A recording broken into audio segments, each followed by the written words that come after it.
하나님의 말씀은 출애굽기 19장입니다. 출애굽기 19장 1절부터 8절까지 읽겠습니다. 출애굽기 19장 1절부터 같이 읽습니다. 이스라엘 자손이 애굽 땅에서 나올 때부터 제3월 곧 그때에 그들이 시내 광야에 이르니라. 그들이 르비딤을 떠나 시내 광야에 이르러 그 광야에 장막을 치되 산 앞에 장막을 치니라. 모세가 하나님 앞에 올라가니 여호와께서 산에서 그를 불러 가라사대 너는 이같이 야곱 족속에게 이르고 이스라엘 자손에게 고하라. 나의 애굽 사람에게 어떻게 행하였음과 내가 어떻게 독수리 날개로 너희를 업어 내게로 인도하였음을 너희가 보았느니라. 세계가 다 내게 속하였나니 너희가 내 말을 잘 듣고 내 언약을 지키면 너희는 열국 중에서 내 소유가 되겠고 너희가 내게 대하여 제사장 나라가 되며 거룩한 백성이 되리라. 너는 이 말을 이스라엘 자손에게 고할지니라. 모세가 와서 백성의 장로들을 불러 여호와께서 자기에게 명하신 그 모든 말씀을 그 앞에 진술하니 백성이 일제히 응답하여 가로되 여호와의 명하신 대로 우리가 다 행하리이다. 모세가 백성의 말로 여호와께 회보하매. 여기까지 읽습니다. 성경의 많은 부분이 이야기로 되어 있습니다. 그래서 구약 성경은 이스라엘 백성의 옛날 이야기, 또 신약 성경은 예수님과 초대교회의 이야기를 담은 책이다. 이렇게 우리가 성경을 이해할 수 있겠습니다. 그런데 그들의 역사를 단순히 사실 순서대로 이렇게 기록한 것이 아니라 그냥 수동적으로만 기록한 것이 아니라 이스라엘의 역사, 하나님 백성의 역사는 하나님이 작가, 극작가이시고 이스라엘 백성 또 하나님의 백성이 어떻게 보면 마치 연극을 하는 것처럼 그렇게 영화의 장면처럼 갑니다. 그러니까 하나님께서 계획하신 대로 하나님께서 인도하시는 대로 감독하시는 대로 이야기가 흘러가는 거죠. 단순히 사람들끼리만 관계하는 이야기가 아니라 성경의 이야기는 특별히 하나님과 하나님의 백성이 어떻게 관계하는가를 잘 보여준다 그랬습니다. 그것을 한 단어로 하나님께서 언약을 맺으셨다 그렇게 했죠. 하나님은 하나님 백성의 언약의 하나님이시고 하나님의 백성은 하나님의 언약의 백성이다. 이렇게 우리가 이해할 수가 있습니다. 그래서 하나님께서 언약을 맺으시고 하나님 백성과 관계하시는데 특별히 타락 이후에는 은혜 언약으로 관계하신다 했습니다. 행위로는 아무도 스스로 구원할 수 없지만 하나님께서 값없이 베푸시는 은혜로 그 관계 하에서 하나님의 백성이 구원받고 복을 받을 수가 있는 거죠. 그래서 구약에서 특별히 이 은혜 언약 하나님께서 여러 단계를 거쳐서 알려주십니다. 맨 처음에 아담이 타락한 이후에 바로 하나님께 나타나셔서 그들에게 약속을 주셨고 또 노아에게도 나타나셔서 언약을 맺으시고 그리고 지난번에는 누구에게 나타나셨죠? 아브라함 때에 하나님께서 나타나셔서 아브라함에게 언약을 맺으셨습니다. 다 서로 다른 언약이라 그랬어요? 같은 한 언약입니다. 하나의 은혜 언약. 그러나 하나님께서 반복적으로 또 알려주시고 또 알려주시고 또 알려주시면서 점차 새로운 진리, 완전히 새로운 것은 아니지만 예전에 몰랐던 그 은혜 언약의 진리들을 점차 점진적으로 더 알려주시는 것입니다. 마치 화가가 그림을 그리는데 캔버스에다가 맨 처음에 뭐를 그리죠? 유화를 생각해보면 바탕 밑 그림을 잘 그리는 거예요. 색칠을 합니다. 그리고 끝나는 것이 아니라 그 다음에 또 색칠을 하고 또 덧칠을 하고 또 덧칠을 하면서 점점 그림이 완성되고 더 자세한 부분, 세부적인 게 하나하나 나타나고 색깔이 더 생생하게 나타나는 것처럼 하나님께서 창세기 3장부터 그 다음에 구약 시간을 쭉 흐르면서 이스라엘 백성 역사 가운데서 언약을 맺으시면서 그 은혜 언약의 진리, 구원의 진리에 대해서 점차 더 구체적으로 더 자세하게 우리에게 알려주시는 것입니다. 오늘은 그래서 이제 모세 때 하나님께서 맺으신 언약, 지난번에는 아브라함 때 맺으신 언약인데 아브라함과 어떻게 보면 이삭과 야곱 그렇게 하나님께서 맺으셨다라고 한다면 이제는 시간이 지나서 약 400년이 지난 후에 모세 때 하나님께서 또 특별히 나타나셔서 언약하십니다. 그래서 오늘 세 가지로도 살펴본데요. 첫 번째로는 이 모세 때 맺으신 언약의 위치가 어떤 것인가 생각해 보겠습니다. 1절에 보면 이스라엘 자손이 애굽 땅에서 나올 때부터 제3월 곧 그때 그들이 신의 광야에 이르니라. 그들이 르비딤을 떠나 신의 광야에 이르러 그 광야에 장막을 치되 산 앞에 장막을 치니라. 이스라엘 백성이 애굽에서 나와서 홍해를 건너고 지금 어디에 이르렀죠? 신의 광야 그리고 신의 산 앞에 이르렀습니다. 신의 산은 다른 이름으로 하면 호렙산이라 이렇게도 말합니다. 그곳은 어떤 곳이냐면 출애굽기 3장에 보면 하나님께서 떨기나무 불꽃 가운데 나타나신 곳 바로 그것이 신의 산이었습니다. 호렙산이었습니다. 하나님께서 약속하실 때 뭐라 그러셨냐면 모세에게 이곳에 하나님의 이스라엘 백성을 인도해서 여기서 나에게 예배드리게 하겠다. 하나님께서 모세에게 약속해 주셨을 대로 참으로 이제 모세가 이스라엘 백성을 다 데리고 그 신의 산 앞에 이르게 된 것입니다. 하나님의 약속대로 하나님의 신실한 말씀대로 반드시 이루시는 신실한 언약의 하나님이십니다. 백성을 모아서 하나님과 언약을 맺으십니다. 언약한다는 것은 서로 약속을 하는 겁니다. 그래서 5절에 보면 이렇게 약속하죠. 세계가 다 내게 속하였나니 너희가 내 말을 잘 듣고 내 언약을 지키면 너희는 열국 중에서 내 소유가 되겠고 너희가 내게 대하여 제사장 나라가 되며 거룩한 백성이 되리라. 너는 이 말을 이스라엘 자손에게 고할지니라.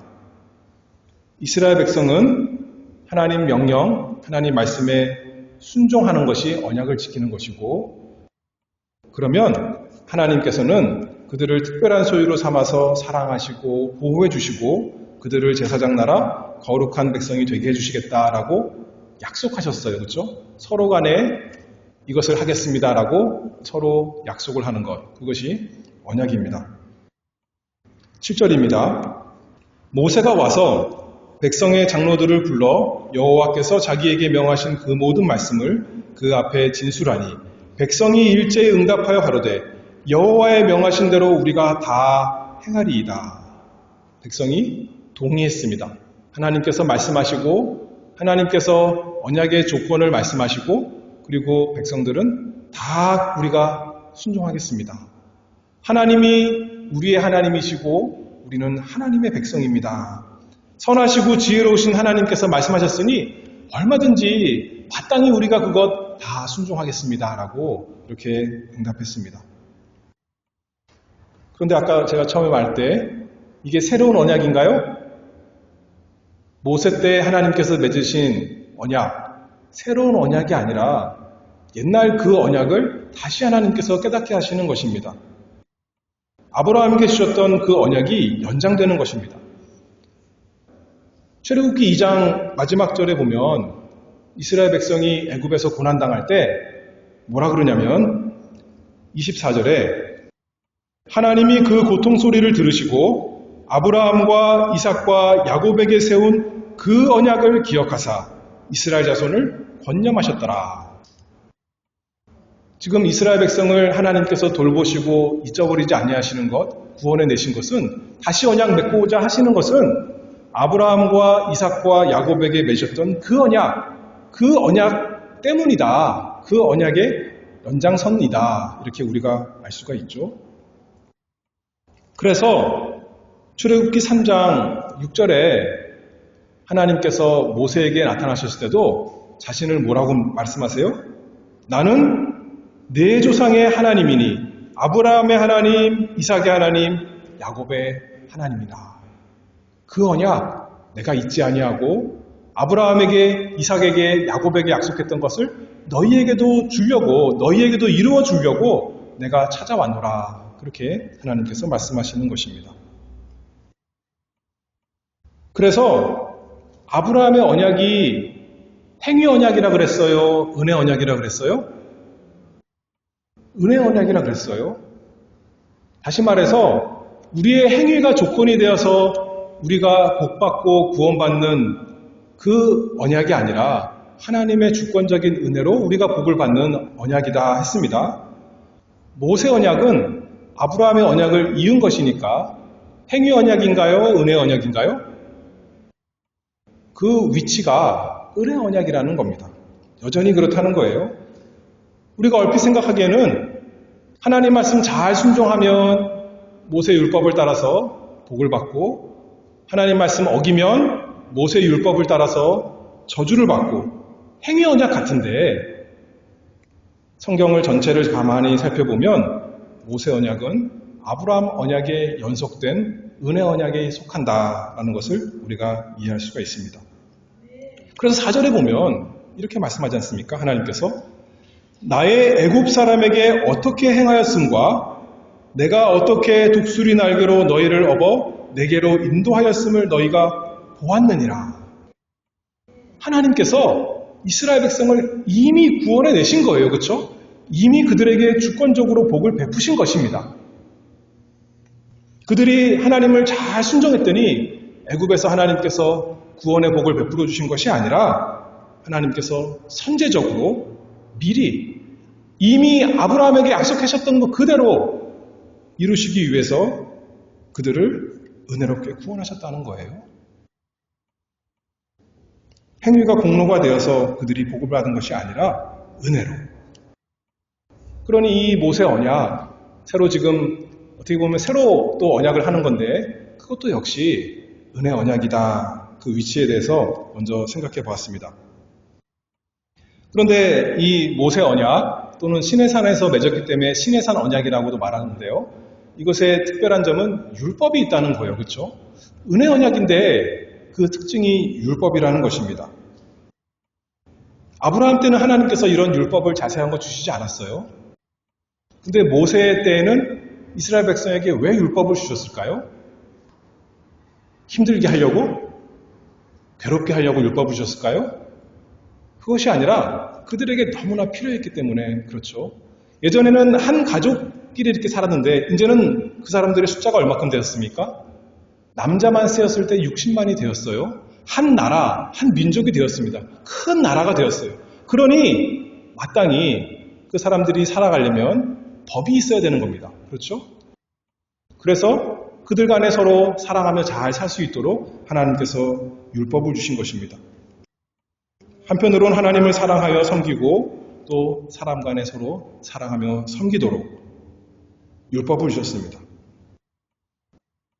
사람들은 그런데 그 율법의 정신을 잘 모르고 율법 그러면 알레르기를 일으킵니다. 거부 반응을 일으킵니다.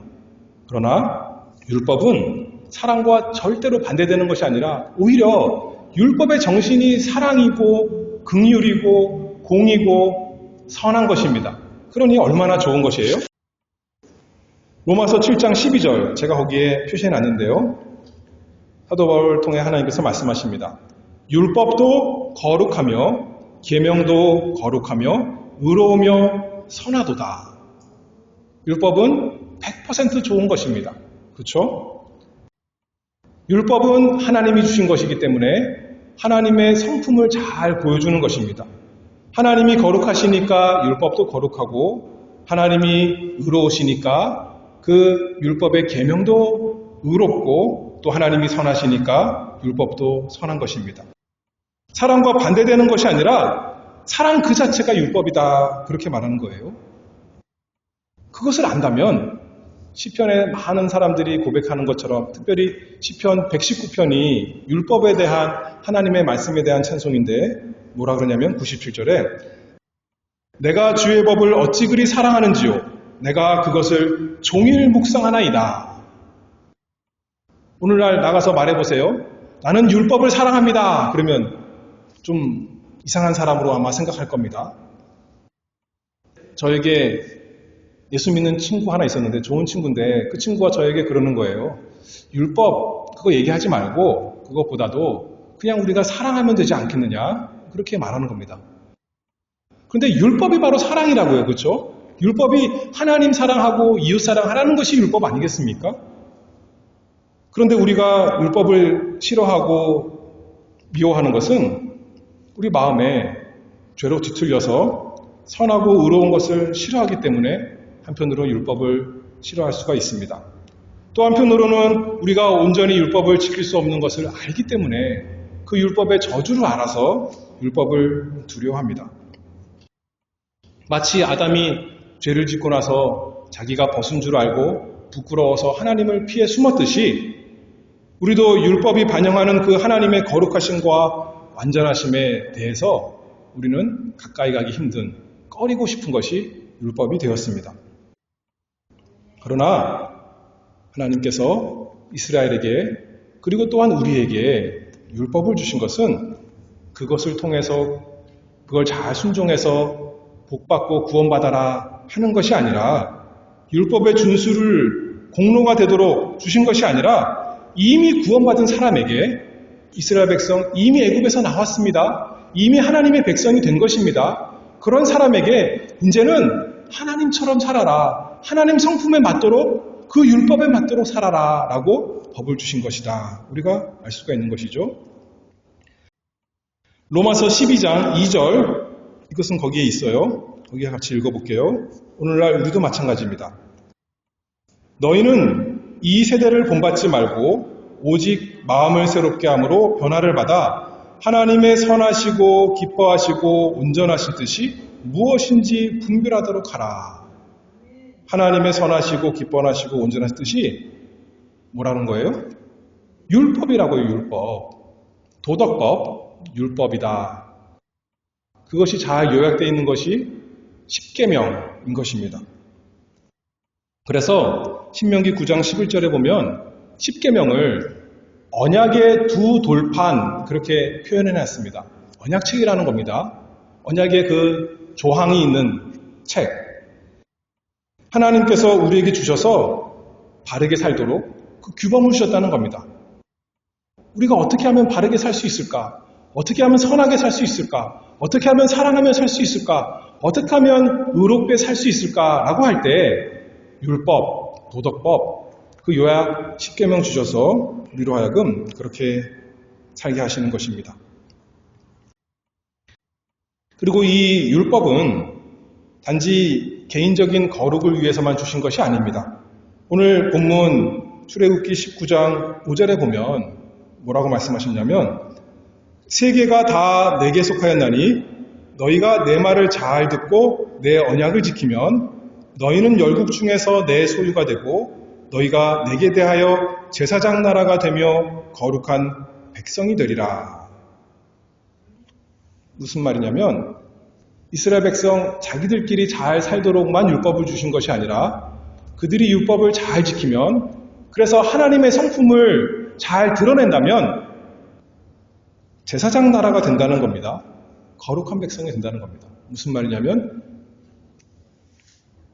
이방 나라에게 하나님의 그 거룩한 성품을 다 드러낼 수 있는 사람이 된다는 거죠.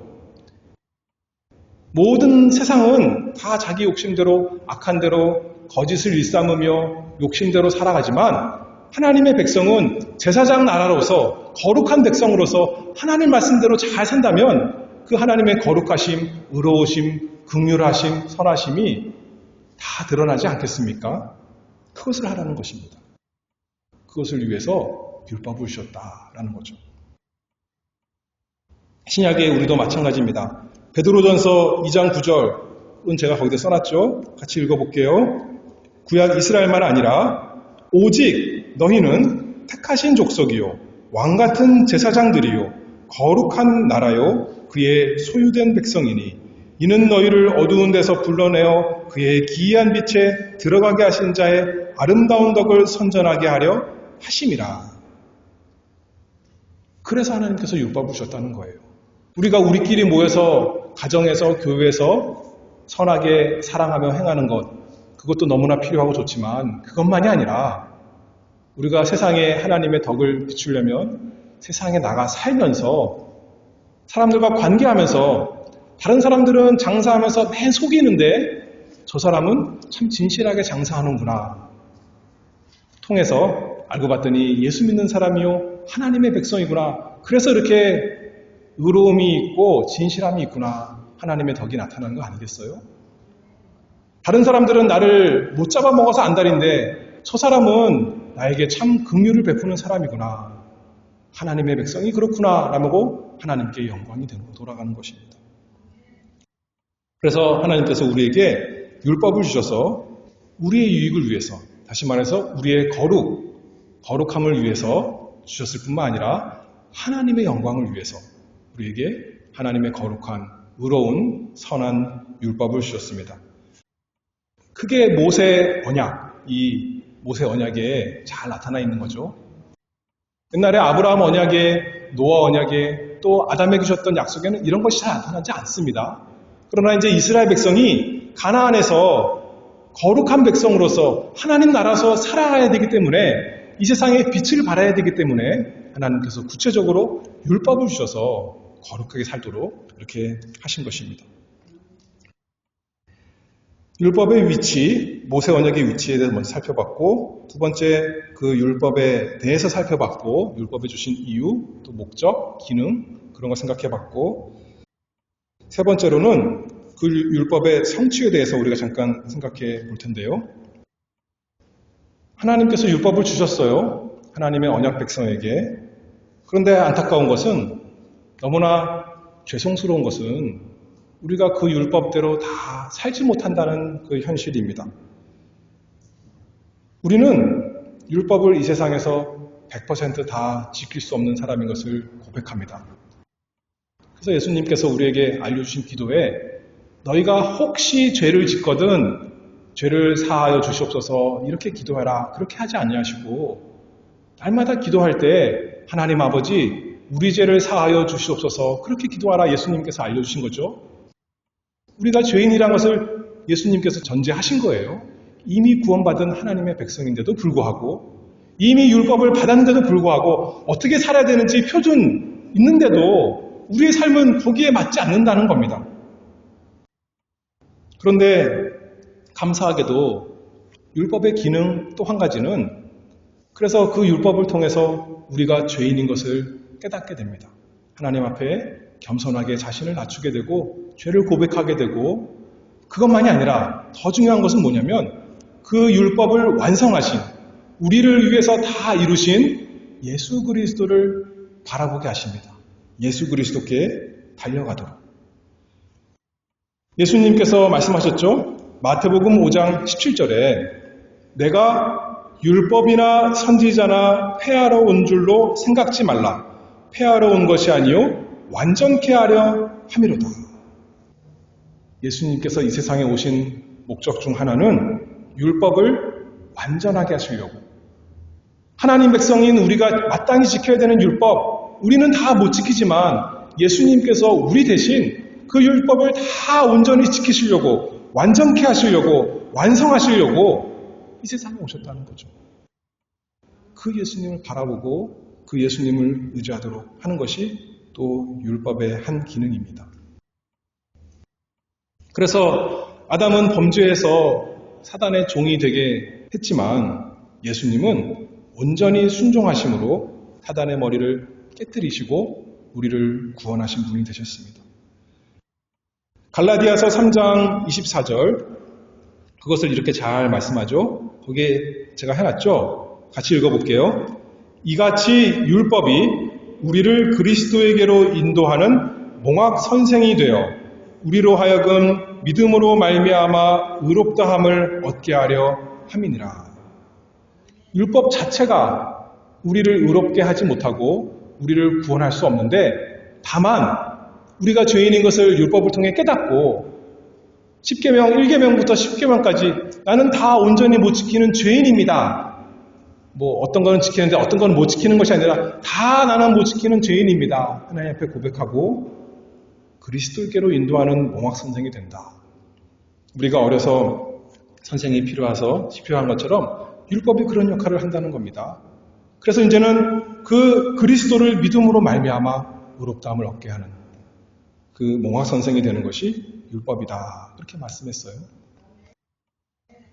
시내산에서 모세는 그래서 율법의 대표자인데 모세가 하나님을 뵙고 땅에 내려오니까 그 모세의 얼굴에 어떻게 됐죠?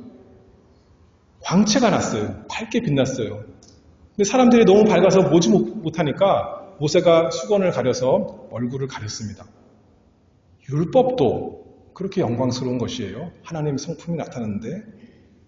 그런데 마태복음 17장에 보면 변화산에서 예수님께서 모세와 엘리야와 함께 나타나셨는데 어떻게 됐죠? 모세의 영광이 문제가 아니라 예수님이야말로 정말 해와 같이 찬란하게 빛났던 것입니다. 그리고 하나님께서 말씀하시죠. 이는 내 사랑하는 아들이요 내 기뻐하는 자니 너희는 저의 말을 들으라 하는지라. 그리고 제자들이 눈을 들어보니 누구만 보였어요? 눈에? 예수님만 보였다는 거예요. 모세는 나를 보세요라고 하는 것이 모세의 목적이 아닙니다. 모세의 언약의 목적이 아니에요. 오히려 율법을 통해서 자신의 죄를 고백하고 자신의 할 수 없음을 인정하고 예수 그리스도 그분을 바라보고 그분을 믿음으로 의지하도록 하는 것이 이 모세의 언약, 모세의 율법이고 예수 그리스도 안에서 다 이루어졌습니다. 그래서 로마서 10장 4절 보면 거기 있죠. 그것도 같이 읽어볼게요. 그리스도는 모든 믿는 자에게 의를 이루기 위하여 율법의 마침이 되시느니라. 예수 그리스도께서 율법을 다 이루신 사람. 그리고 우리는 그 예수 그리스도께서 이루신 의를 어떻게 해서 받아요? 모든 믿는 자에게 의를 이루어 주신다 그랬으니까 믿음으로 그 의를 받는 겁니다. 사람들이 모세 언약 생각하면 은혜 언약 한편으로는 알면서도 마치 행위 언약으로 생각을 합니다. 그래서 모세 율법에서 말한 것을 내가 순종하면 내가 복을 받고 구원을 받고 그렇지 않으면 내가 저주를 받는 거나 생각을 하는 거예요. 그것을 위해 준 것이 아니라 누구에게 다 이루어졌다는 거예요? 예수님에게 이루어졌다고요. 예수님에게 율법이 완성, 마침이 되었다는 겁니다. 율법을 어긴 사람은 저주를 받는데 누가 저주를 받으셨어요? 원래는 내가 받아야 되는데 그렇잖아요? 모세 언약이 행위 언약이라면 내가 그 율법 다 못 지키니까 내가 저주를 받아야 되는데 내가 그 저주를 받는 것이 아니잖아요. 우리는 복을 받는 겁니다. 왜냐하면 예수님이 나 대신에 그것을 다 받으셨기 때문에 그 저주를 받으신 겁니다. 율법의 저주를. 반대로 우리는 율법을 다 지켜야 복을 받는데 나는 율법 잘 못 지키거든요. 하나님 온전히 못 지키고 사람도 잘 사랑 못 하거든요. 내 사랑한다는 사람조차도 미운 마음 나오고 툭 안 좋은 말 나오지 않습니까? 그런데 어떻게 복 받겠습니까? 왜 우리가 복을 받아요? 예수 그리스도께서 나 대신에 그 모든 율법의 요구를 다 이루셨거든요. 하나님 말씀 하나도 어김없이 다 순종하셨거든요. 그것을 그 의를 믿는 자에게 예수 그리스도를 믿는 자에게 주신다고. 얼마나 감사합니까? 그것이 모세 언약의 율법의 형태로 나타나 있습니다. 우리에게는 그래서 은혜로 복을 주시는 참 은혜 언약이지만 어떻게 보면 예수님께는 행위 언약이 된 거죠. 예수님께는 행위 언약이 되어서 예수님이 잘못한 것이 없는데 우리 죄 때문에 예수님은 저주를 받으시고 예수님이 받은 모든 복을 우리가 믿음으로 받게 되었다. 그래서 우리는 예수 그리스도의 의를 믿습니다. 나는 거룩하지 않지만 나는 스스로 의의가 없지만 예수님에게 있는 의 그것이 믿음으로 나의 것이 되었구나. 내 밖에 있는 의의가 내 것이 되었구나. 내 것처럼 하나님께서 인정해 주시는구나. 의롭다 해주신다. 그것이 첫 번째고. 그래서 빌립보서 3장 9절 그것도 있죠? 그거 읽어볼게요. 내가 가진 의의는 율법에서 난 것이 아니요 오직 그리스도를 믿음으로 말미암은 것이니 곧 믿음으로 하나님께로서 난 의라. 그리스도를 믿음으로 그리스도와 가진 의가 다 우리의 것이 되게 하셨다. 그것이 첫 번째고, 그것만 예수님께서 율법을 이루어주신 것이 아니라 두 번째는 율법을 어떻게 이루어주냐면 우리 안에 이루어주십니다. 이게 참 놀라운 거예요. 우리가 법적으로만, 신분으로만, 겉으로만 의로운 사람이다 하나님께서 불러주시는 것이 아니라 이제는 우리가 참 점점 의로운 사람이 되가게 해주신다는 거죠. 갈라디아서 2장 20절에 보면 이렇게 말씀합니다. 내가 그리스도와 함께 십자가에 못 박혔나니 그런즉 이제는 내가 산 것이 아니요 오직 내 안에 그리스도께서 사신 것이라. 이제 내가 육체 가운데 사는 것은 나를 사랑하사 나를 위하여 자기 몸을 버리신 하나님의 아들을 믿는 믿음 안에서 사는 것이라. 이제 우리가 예수 그리스도를 참으로 믿는다면, 예수님의 의가 내 것이 되었다면 이제 사는 것이 뭐가 됐대요? 누가 사는 거예요? 내 안에서 그리스도께서 사시는 것이에요. 단순히 예수님이 나 밖에서 의를 이루신 것이 나에게 옷을 입혀줘서 의만 된 것이 아니라 내 속에 예수님께서 의를 이루어 가신다고요. 우리에게 성령을 주셔서 이제는 하나님의 말씀, 율법을 즐거워하며 순종하는 사람 되도록, 단순히 예수님께서 너희도 나처럼 이렇게 거룩하게 사랑하며 의롭게 살아라 모범만 보여주신 것이 아니라 성령을 우리에게 주셔서 예수님의 생명을 주시고 예수님의 능력을 주시고 예수님의 사랑을 주시고 예수님께서 우리 안에 계셔서 우리가 살아가는 거지만 단순히 우리가 살아가는 것이 아니라 예수님이 살아가신다고요. 얼마나 은혜로운 언약입니까? 얼마나 은혜로운 언약입니까? 그것이 모세의 언약에 잘 나타나 있습니다. 오늘은 모세 언약의 그 특징, 율법에 대해서, 율법이 있어서 행위 언약 같지만 은혜 언약이다. 율법은 우리에게 복으로 주신 것이다. 삶의 규범이 되도록, 그래서 그 율법대로 삶으로써 하나님의 덕을 나타내도록, 또 우리의 거룩을 이루어 가도록, 그리고 그리스도께서 우리에게 칭의, 의롭다 하심의 의만 아니라 우리 속에 의를 주셔서 점점 거룩하게 만들어 가실 것이다. 그래서 율법을 주셔서 참으로 은혜롭게 우리를 거룩하게 만드실 것을 바라보고 날마다 살아가는 우리가 다 되기를 바랍니다. 기도하겠습니다. 은혜로우신 하나님 아버지 감사합니다. 저희에게 은혜를 베풀어 주신 것 감사합니다. 우리 주님의 이름이 은혜인 것을 감사합니다. 저희에게 은혜 언약을 맺어주시고 저희에게 은혜롭게 하나님께서 날마다 인도하시니 저희가 하나님의 말씀을 따라 살기를 원합니다. 이스라엘 백성이 하나님께서 언약 맺으실 때 우리가 다 행하리이다 말씀했던 것처럼 우리도 날마다 그렇게 순종하며 응답합니다.